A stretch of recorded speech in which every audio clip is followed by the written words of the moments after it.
পশ্চিমারা চায় যাতে আমরা বাঙালি জাতি তাদের গোলাম হয়ে যায়, কারণ পশ্চিমা তাদের টাকা দিচ্ছে, ওই টাকা এনজিও তাদের টাকা দিচ্ছে, ওই টাকা দেওয়ার মাধ্যমে তারা তাদের কার্যক্রম বাস্তব করতেছে। কর্মসূচি নিয়ে আমরা এখানে সমবেত হয়েছি। এটা আসলে আমাদের একক দাবি না, বলা হচ্ছে একটি দেশের কে ধ্বংস করার জন্য কয়েকটি কার্যক্রম থাকে, তার মধ্যে অন্যতম হচ্ছে কি শিক্ষা। এই শিক্ষা ব্যবস্থা এমন একটি ব্যবস্থা যে শিক্ষা ব্যবস্থা মানুষকে একবারে পঙ্গু করে দেওয়ার একটা মাধ্যম। শিক্ষা ব্যবস্থা একটা দেশের অর্থনীতি চাবিকাঠির মূল কারিগর শিক্ষা ব্যবস্থা। ওই যত বেশি উন্নত, যে জাতিরা যত বেশি শিক্ষিত। আর বাংলাদেশের আমরা এমন একটা জাতি যে সেজন্য আমাদের শিক্ষা কারিকুলাম, শিক্ষা ব্যবস্থা তার ধ্বংস করে দেওয়ার জন্য, আমাদের মধ্যে বিদ্বেষ তৈরি করার জন্য তার এমন কারিকুলাম শিক্ষা ব্যবস্থা নিয়ে আসছে এনজিওদের ফান্ডের মাধ্যমে, যেই বিষয়টা আমাদের ইমানের প্রতি, আমরা দেশের প্রতি মহাব্বত বিদ্বেষ তৈরি করার জন্য তারা এই সমস্ত কর্মসূচি নিয়ে আসছে। যেমন আপনারা দেখছেন, দিন ইসলাম হচ্ছে একটা পরিপূর্ণ ধর্ম ব্যবস্থা। আমরা মুসলমান, হ্যাঁ আমরা এখানে হিন্দু, বৌদ্ধ, খ্রিস্টান ও বিভিন্ন ধরনের মানুষ ঠিক আছে, কিন্তু যে তারা আদিবাসী তারা সংযুক্ত করেছে, এই আদিবাসীটা তারা এমন একটা বিষয়টা সংযুক্ত করেছে, এটা হলো ক্ষুদ্র নিগোষ্ঠী, যেখানে একটা সংবিধান, জাতিসংঘ তাদেরকে এই ক্ষুদ্র নিগোষ্ঠী ঘোষণা দিয়েছে। পূর্বের যারা সরকার ছিল তারা আদিবাসী ঘোষণা দেন, তারা ক্ষুদ্র নিগোষ্ঠী হিসেবে তারা স্বীকৃতি দিয়েছে, সেখানে সিগনেচারও করা হয়েছে। কিন্তু বর্তমান যে তথাকথিত বর্তমান উপদেষ্টা রয়েছে, তারপর এই ডক্টর ইউনূস, সে পশ্চিমার টাকার মাধ্যমে সে বর্তমান যে ক্ষমতায় আসছে, সে পশ্চিমার দালালি করার জন্য, পশ্চিমা এজেন্ডা বাস্তবায়ন করার জন্য সে এই আদিবাসীরা সংযুক্ত করেছে। আপনারা অবশ্য ইতিপূর্বে আপনারা আগে অবগত হচ্ছেন যে রিজওয়ানা, ওটা একটা ইস্যু আছে।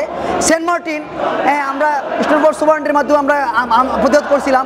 সেন্ট মার্টিন একটা হচ্ছে বাংলাদেশের প্রবল দ্বীপ, যেখানে হাজার হাজার কোটি কোটি টাকা, বিলিয়ন টাকা আমরা এই ডলার কী করি, আমরা আয়ত্ত করি, নিয়ে আসে আমাদের দেশের উন্নয়নের জন্য কাজে ব্যবহার করা হয়। এই রিজওয়ানা সে কী করলো, যে পরিবেশ দূষণ করার নামে সে কী করলো, ওই সেন্ট মার্টিন আসা যাওয়ার মানুষকে বন্ধ করে দিল, যাতে এই বাংলাদেশের মানুষ বিভিন্ন দেশান্ত থেকে মানুষতে এই সেন্ট মার্টিনে তারা ভ্রমণ না করতে পারে, যাতে তারা ভারতে চলে যায়, আমেরিকা চলে যায়, যাতে তাদের আমেরিকার ঘাঁটি তারা গড়তে পারে এই সেন্ট মার্টিনকে, যাতে আমেরিকার একটা মূল সংগঠন তারা ঘাঁটি তৈরি করতে পারে। সেজন্য বাংলাদেশের মানুষের চলাফেরা বন্ধ করেছে, নাউজুবিল্লাহ। তাছাড়া আপনারা অবশ্যই হইতে বলবো যে অবগত আছেন যে এই যে আদিবাসী, কোনো সরকার কিন্তু এসেই কিন্তু তারা বলেছে ক্ষুদ্রনিক, এসেই কিন্তু বললো আদিবাসী, এবং শিক্ষা ব্যবস্থায় এই ব্যবস্থার মধ্যে মানুষের মন মগজে ঢুকে দেওয়ার জন্য তারা এই আদিবাসীরা সংযোগ করেছে। তারা বলেছে 5টা পাতা রয়েছে, এখানে কোন পাতা ছিঁড়া যাবে না। এরকম যে তারা বিভ্রান্তমূলক মানুষদের মধ্যে যুদ্ধ তৈরি করে দিচ্ছে, বিক্ষোভ করতে দিচ্ছে, তাদের মূলটা কারণটা কি? তারা এনজিওর টাকা পাচ্ছে, তারা আমেরিকার দালাল, তারা হচ্ছে ভারতের দালাল। তারা ভারত দালালি করতে করতে করতে এই বাংলাদেশের অর্থনীতি, আপনার আগে যে পেছে সরকার, এই তারা ভারত দালালি করে বাংলাদেশের সমস্ত বিষয়গুলো বিক্রি করে দিচ্ছে। তারাও চাচ্ছে আমেরিকার পশ্চিমা দালালি করে যাতে বাংলাদেশকে দ্বিখণ্ডিত, আলাদা করে দিতে যাচ্ছে তারা।